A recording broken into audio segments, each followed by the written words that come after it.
అన్ని వర్గాల ప్రజలను భాగస్వాములను చేశారు. స్వచ్ఛ ఆంధ్రప్రదేశ్కు ఆనాడే బీజం వేశారు.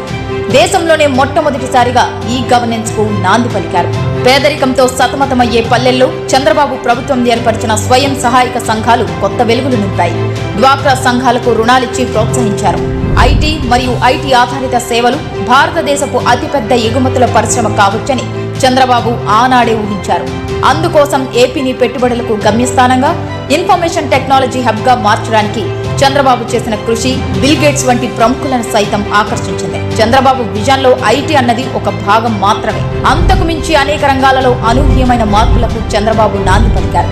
చంద్రబాబు గారి విజన్ 2020. ఈ విజన్ డాక్యుమెంట్ లో పేదరిక నిర్మూలన, స్థిరమైన అభివృద్ధి గురించి మాత్రమే కాదు, అద్భుతమైన మౌలిక సదుపాయాల కల్పన, గ్లోబల్ ఎకానమీలో చేరిక గురించి కూడా ఉంది. ఆ అంశాలన్నీ నాటి అమెరికా అధ్యక్షుడు బిల్ క్లింటన్ ను సైతం ఆకట్టుకున్నాయి. చంద్రబాబు గారి పాలనలో సాంకేతిక అభివృద్ధికి మచ్చుతునుకగా ఈ సేవా సెంటర్లను ఎలా చెప్పుకుంటామో, రైతు సంక్షేమంలో భాగంగా రైతు బజార్ల గురించి కూడా అలాగే చెప్పుకోవాలి. క్రీడా స్టేడియంలతో పాటు ప్రజల ఉల్లాసానికి పార్కులు కూడా అభివృద్ధి చేశారు. నీటి విలువను ప్రజలకు తెలియజేసిన ఇంకుడు గుంతలు కూడా చంద్రబాబు గారి విశిష్ట పాలనకు నిదర్శనాలే. హైదరాబాద్ లోని ఔటర్ రింగ్ రోడ్, శంషాబాద్ అంతర్జాతీయ విమానాశ్రయం, ఎంఎంటీఎస్, మెట్రో రైల్ వంటి ప్రాజెక్టులు చంద్రబాబు గారి పాలనలోని ఊపిరి పోసుకున్నాయి. ఇక రాష్ట్ర విభజన తర్వాత 2014లో నవ్యాంధ్ర ముఖ్యమంత్రిగా బాధ్యతలు చేపట్టిన శ్రీ నారా చంద్రబాబు నాయుడు గారు ఆర్థిక కష్టాల్లో ఉన్న రాష్ట్రాన్ని అభివృద్ధి పథంలో నడిపిన తీరు నభూతో న భవిష్యత్. పట్టిసీమ, పోలవరం, ప్రజా రాజధాని, అమరావతి నిర్మాణాలు అన్ని సంచలనాలే. కియా వంటి పరిశ్రమలను తెచ్చి ఆంధ్రప్రదేశ్ రాష్ట్ర వ్యాప్తంగా నాటిన పారిశ్రామిక అభివృద్ధి బీజాలు అభివృద్ధి వికేంద్రీకరణకు, సంపద సృష్టికి తార్కాణాలు. అభివృద్ధికి బ్రాండ్ అంబాసిడర్ అనిపించుకున్న శ్రీ చంద్రబాబు నాయుడు గారే తనలోని మానవత్వాన్ని చాటుతూ సంచలన సంక్షేమ పథకాలను విజయవంతంగా అమలు చేశారు.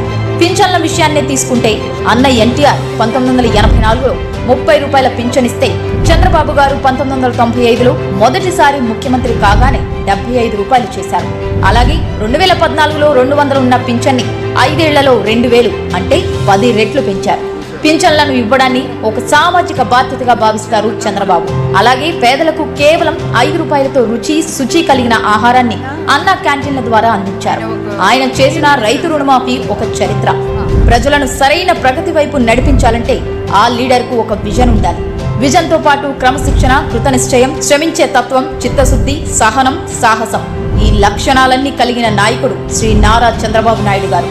అటువంటి నాయకుడు ఈ రోజు ముఖ్యమంత్రిగా ఆంధ్రప్రదేశ్ రాష్ట్ర పాలనా పగ్గాలు అందుకుంటున్నారు.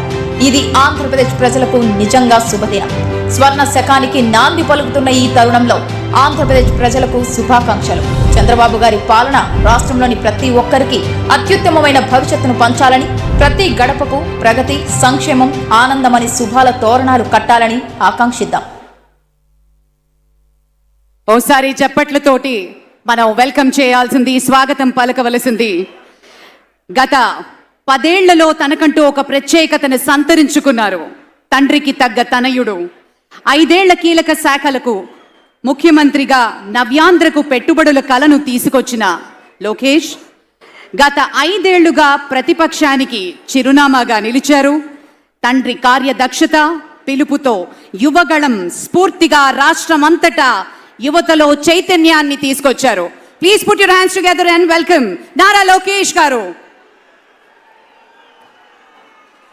ఒక అకుంఠితమైనటువంటి దీక్ష ఉన్నప్పుడే, ఒక అద్వితీయమైనటువంటి స్ఫూర్తి ఉన్నప్పుడే 1000 మైళ్ళ దూరాన్ని ఒక్క అడుగుతో ప్రారంభించి యువగళాన్ని నెత్తిపెట్టుకొని భుజానికెత్తుకున్నటువంటి అనుసంధాన కార్యక్రమాలు అన్నింటినీ కలగలిపి విశేషమైనటువంటి రీతిలో ఈ రాష్ట్ర యువత ఎన్నెన్ని ఇబ్బందులు పడుతుందో అవన్నీ గమనించినటువంటి రీతిలో పొరుగు రాష్ట్రాన్ని చూసి మనమంతా ముక్కున వేలేసుకోవలసినటువంటి పరిస్థితి వస్తున్నటువంటి సందర్భాన్ని దృష్టిలోకి తెచ్చుకున్నటువంటి యువ నాయకుడు శ్రీ లోకేష్ బాబు ఒక ప్రేమమూర్తిగా ఇవాళ ప్రత్యేకమైనటువంటి ఆత్మీయ బంధంతో తండ్రి గారు శ్రీ నారా చంద్రబాబు నాయుడు గారి నుంచి పుణికిపుచ్చుకున్నటువంటి సంస్కార భావాలతోటి అత్యంత వినయంతో మానవ జీవన గమ్యాన్ని నిర్దేశించినట్లుగా జీవితాన్ని కలగా కాదు ఒక కర్తవ్య నిర్వహణలా బోధ చేసేటువంటి రీతిలో ప్రతి వ్యక్తికి కూడా